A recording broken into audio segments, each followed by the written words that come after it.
গতকাল রাতে দুর্গাপুরের কোকোভেন থানার ৩৮ নম্বর ওয়ার্ডের এনভিএফ এর হেডকোয়ার্টারের অফিসের ভেতর চলছিল লাউড স্পিকার বাজিয়ে জলসা। রাত ১২টার সময় স্থানীয়দের কাছ থেকে অভিযোগ পেয়ে কোকোভেন থানার পুলিশ যখন ঘটনাস্থলে পৌঁছায় এবং এনভিএফ এর যে অফিসের ভেতর পৌঁছায়, তখনই পুলিশের ওপর হামলা চালানো হয় বলে অভিযোগ। দুর্গাপুরের কোকোভেন থানার এএসআই সঞ্জয় ঘোষের মাথা ফাটিয়ে দেওয়া হয় বলেও অভিযোগ।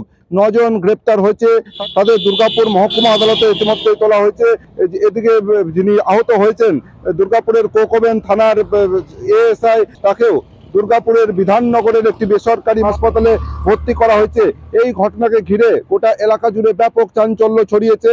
এই ঘটনার সাথে আরো কেউ জড়িত রয়েছে কিনা সে বিষয়েও তদন্ত শুরু হয়েছে বলে জানান আসানসোল দুর্গাপুর পুলিশ কমিশনারেটের এসিপি দুর্গাপুর।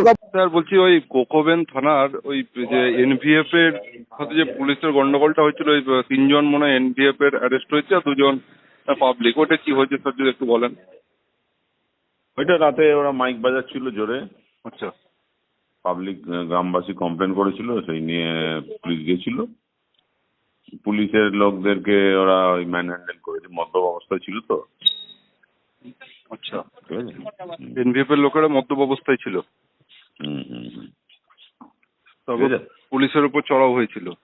হুম হুম হুম আচ্ছা, যিনি ইয়ে হয়েছেন আপনার, ওই যে ইনজিওর্ড হয়েছেন, উনি কি কোনো এএসআই না এসআই কে ছিলেন? এএসআই। দুর্গাপুর থেকে সনাতন গড়াই, 99 নিউজ বাংলা।